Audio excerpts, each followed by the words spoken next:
I'm pleased to be in Iceland this week representing the people and government of the Northwest Territories.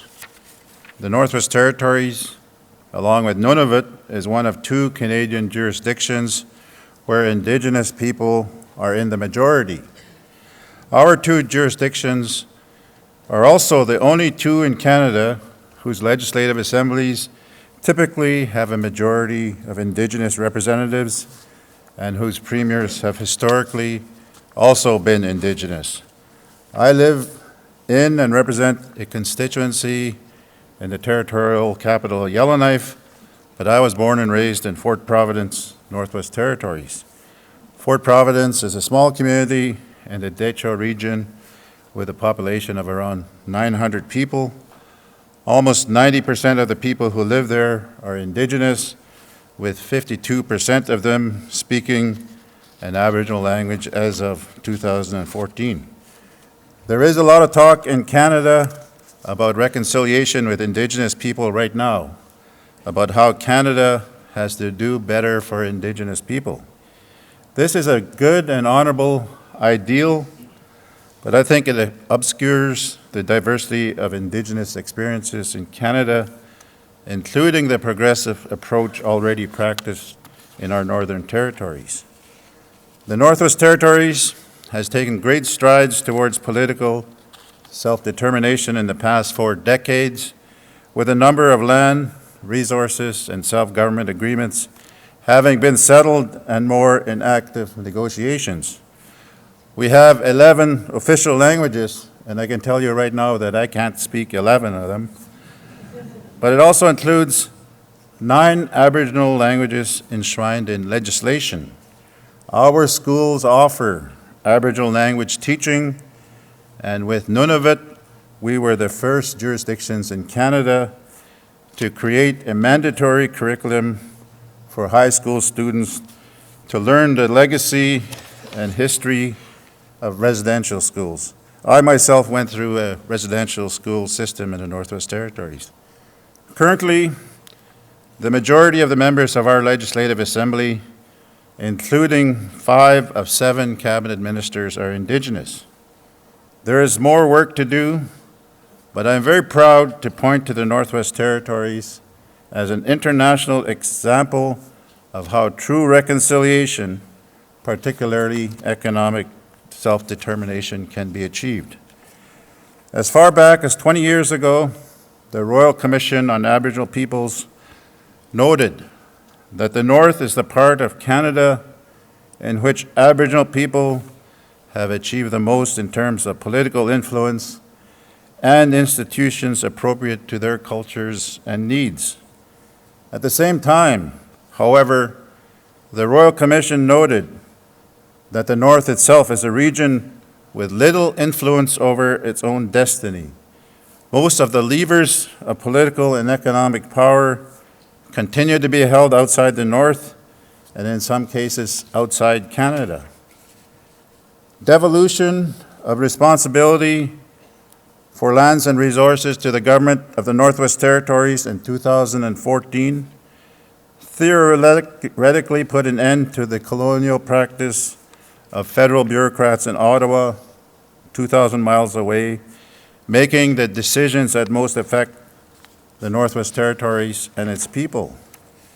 Even so, colonialism is not entirely absent, as we saw last December when the Government of Canada declared a unilateral moratorium on oil and gas development in the Arctic without prior consultation with either the public government of the Northwest Territories or the Indigenous people of the region. It has become increasingly clear that if Northerners want a suitable, sustainable future with viable options, we need to lead the planning.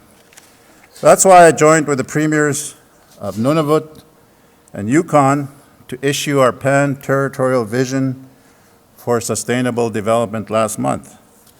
Our vision is built on the recognition that the people of the Northwest Territories, Nunavut, and Yukon are our #1 priority and our most important resource. We want our people to have opportunities to build self-reliance, live in healthy, vibrant communities, and build their capacities to reach their full potential.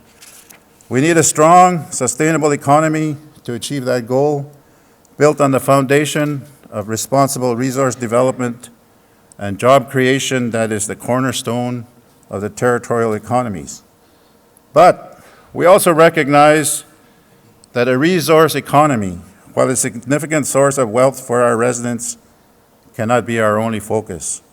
We know we need to diversify, to expand into other sectors that can give residents in all our communities good jobs that will last well into the future. Large-scale investment in infrastructure is going to be one of the keys to growing and diversifying our economy. That will need to include investments in transportation infrastructure like highways, harbors, airports, and rail to connect our territories to markets and our people to opportunities.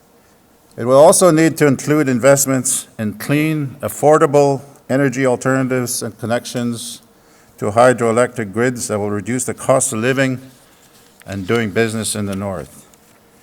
Innovation will be another key, driving the development of a northern knowledge economy built on unique research and commercialization opportunities.